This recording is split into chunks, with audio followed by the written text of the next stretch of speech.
آج ذکر ہے مولا کائنات کا، آج یوم ولادت ہے ولیوں کے ولی، حسنین کریمین کے بابا سیدہ زہرا پاک سلام اللہ تعالی علیہا کے شوہر نامدار اور داماد مصطفیٰ وسیع مصطفیٰ حضرت سیدنا مولا علی حیدر کرار رضی اللہ تعالی عنہ و علیہ السلام۔ آپ کا آج برتھ ڈے ہے، یہ جو رات گزری ہے 13 رجب کی، اور کیا حسین اتفاق ہے کہ جس رات آپ تشریف لائے تو وہ بھی 12 اور 13 کی درمیانی رات تھی، اور تھا بھی جمعرات اور جمعے کا درمیانی ٹائم، یعنی رات تھی جمعے اور جمعرات کی۔ جو آج رات گزری ہے یہی تھی وہ رات۔ تو احباب گرامی، حضور مولا کائنات مولا علی شیر خدا اللہ کے گھر کعبہ معظمہ میں تشریف لے کے آئے۔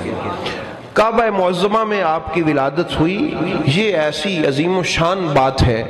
اب اس پہ بہت ساری باتیں ہوتی ہیں کہ حضرت ابو طالب علیہ السلام اس وقت کہاں تھے، وہ جی ان کو خبر نہیں تھی اپنی بیوی میری کہاں ہے، تو ان کو پتہ نہیں تھا۔ احباب گرامی، یہ ساری باتیں شکر ہے لکھی ہوئی ہیں ہماری کتابوں میں۔ بعض روایات میں ہے کہ آپ سفر پہ تھے، بلکہ جو روایت میں نے پڑھی اس میں یہ ہے کہ آپ خود لے کے گئے حضرت بی بی فاطمہ بنت اسد کو، اور نبی پاک خود بھی ساتھ تھے۔ سرکار کے حکم پر حضرت اماں سیدہ فاطمہ کعبہ معظمہ میں داخل ہوئی۔ وہ دیوار کھل گئی یا دروازہ کھل گیا؟ علی کی والدہ کے لیے دیوار کھل گئی، یہ بھی بڑی بات ہے، اور دروازہ کھل گیا، یہ بھی بڑی بات ہے۔ تو احباب گرامی، یہ کوئی اختلاف یا لڑنے جھگڑنے والی باتیں نہیں ہیں۔ دیوار سے گئی تو علی کی ماں ہی تھی، دروازے سے گئی تو گئی پھر بھی علی کی پاک ماں تھی۔ وہ 3 دن وہاں رہی تو علی پاک کی والدہ تھی، وہ 1 دن رہی تو وہی تھی، وہ چند لمحے رہی تو وہیں پر تھی۔ احباب گرامی، لیکن اس میں تو سوائے چند ایک ضدی لوگوں کے کسی نے کبھی اسلام کی تاریخ میں اس بات کا اعتراض نہیں کیا کہ علی کعبے میں آئے ہیں کہ نہیں آئے ہیں۔ تو احباب گرامی، مولا کائنات کعبہ معظمہ میں تشریف لے کے آئے۔ آپ کی پاک والدہ ماجدہ حضرت سیدہ فاطمہ، دیکھیں نا، فاطمہ نام ہے مولا علی کی والدہ کا، اور ان کے والد کا نام اسد ہے۔ ان کے والد کا نام کیا ہے؟ مولا علی کے نانا جان کے والد کا نام۔ اب اسد کی بیٹی کے ہاں بیٹا پیدا ہوا، وہ بھی اسد اللہ۔ اسد کی بیٹی کے ہاں بیٹا پیدا ہوا، اس کا نام بھی کیا ہوا؟ اسد اللہ الغالب۔ اور یہ بھی کسی عام نے نہیں کہا، اللہ نے بھی، اس کی مشیت نے بھی کہا ہوگا کہ اے فاطمہ بی بی، تو اسد کی بیٹی ہے، تیرے بیٹے کو میں اسد اللہ کہتا ہوں۔ باپ بھی اسد ہے، بیٹا بھی اسد ہے۔ پتہ نہیں کس قدر ٹوٹ کے اپنے باپ سے محبت کرتی ہوں گی کہ اللہ نے لقب بھی اسد اللہ کا عطا فرمایا۔ اس لیے احباب گرامی، حضور مولا کائنات مولا علی علیہ السلام، آپ نے یہ جو شانیں پائی ہیں یہ اللہ نے عطا فرمائی۔ کس نے عطا فرمائی؟ بھئی یہ تو منشاء خدا بندی ہے نا، کہ اللہ ان کو اس جگہ پہ عطا فرما دے۔ رب العالمین کی منشاء یہ ٹھہری تو مولا علی علیہ السلام کعبہ معظمہ میں تشریف فرما ہوئے۔ اب سنیے ایک اللہ کے ولی کی بات، بڑی توجہ رکھنے والی بات ہے۔ وہ کیا ہے؟ وہ فرماتے ہیں کہ مولا علی علیہ السلام آئے، حضرت پیر سید امیر رحمت اللہ تعالی علیہ، انہوں نے چراغ خضر کے نام سے ایک کتاب لکھی، ہمارے اہل سنت کے بزرگ ہیں، اور حضرت خواجہ معین الدین چشتی اجمیری اور 3 اور بزرگوں نے، وہ فرماتے ہیں مجھے خواب میں کہا کہ تم کتاب لکھو، ان کے حکم سے میں نے یہ کتاب لکھی ہے۔ انہوں نے اس کے ابتدا میں یہ لکھا ہے سارا واقعہ۔ اس کتاب میں سے 2-3 باتیں میں آپ کے سامنے رکھوں گا کہ ہمارے وہ بزرگ جن کو اللہ نے ولایت کے تاج سے نوازا تھا، وہ علی پاک کے بارے میں کیا کہتے ہیں۔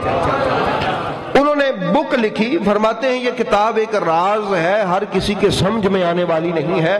وہ فرماتے ہیں آپ مجھے یہ بتائیں کہ اگر قرآن کریم یہ ہے میرے پاس پڑا ہوا، اس میں سے کوئی ایک آیت نکالوں اور وائٹ بورڈ پہ یہاں لکھ دوں دیوار پہ، کیا وہ آیت قرآن سے جدا ہو جائے گی کہ وہ پھر بھی قرآن کی آیت ہی رہے گی؟ رہے گی نا، قرآن سے الگ تو نہیں نہ ہو سکتی۔ اس کو یہاں سے نکال لیا ہے، یہاں سے لے لیا ہے اس کو اور لکھ دیا ہے کسی دیوار پر، وہ قرآن تو رہے گا کہ نہیں؟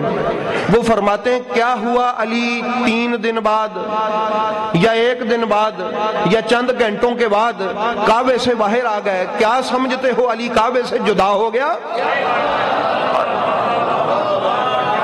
کیا سمجھتے ہو کہ علی کعبے سے جدا ہو گیا؟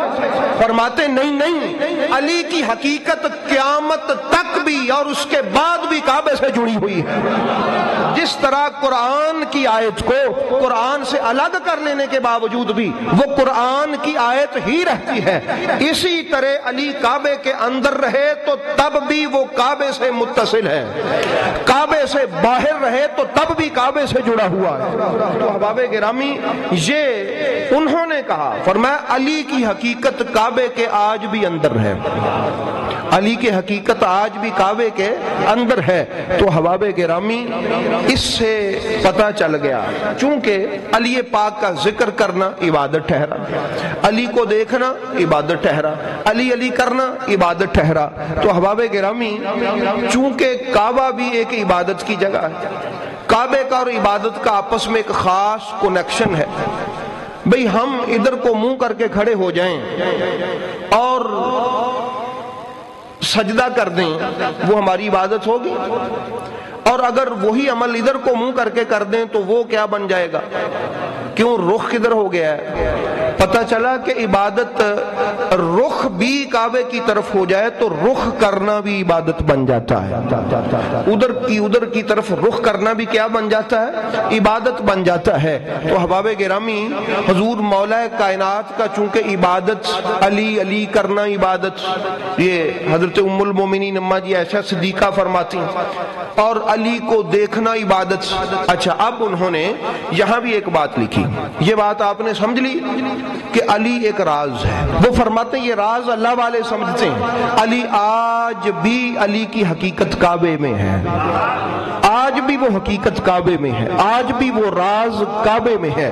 تو احباب گرامی، حضرت علی پاک سرکار کا نام علی ہے نا، وہ کسی نے علی کی تعریف کرتے ہوئے کہا تھا کہ فاز علی بالعلا وفوزها به، علی بلندیوں پر فائز ہوا، وفازها به، ایسا نہیں ہے کہ کوئی بلندی علی کو ملی تو علی بلند ہوا۔ اس نے کہا نہیں، مجھ سے پوچھو علی کیا ہے؟ وفازها به، بلندی علی کے قدموں تک پہنچ کے بلند ہوئی، بلندی۔ فرمایا وَكُلٌّ إِلَىٰ كُلٍّ مُضَاعَفٌ وَمَنْصُوبٌ، کیونکہ کل کی طرف مائل ہوتا ہے اور اس کے ساتھ جڑا ہوتا ہے۔ فرماتے ہیں یہ جو بلندی جہاں کہیں بھی ہے، وہ علم کی بلندی ہو، وہ رتبے کی بلندی ہو، وہ منصب کی بلندی ہو، وہ کسی بھی طرح کی بلندی ہو، وہ اخلاق کی بلندی ہو، وہ پہنچی علی کی طرف، اور جب اس کے قدموں تک پہنچی تو وہ بلندی بھی بلند ہو گئی۔ علی وہ ہے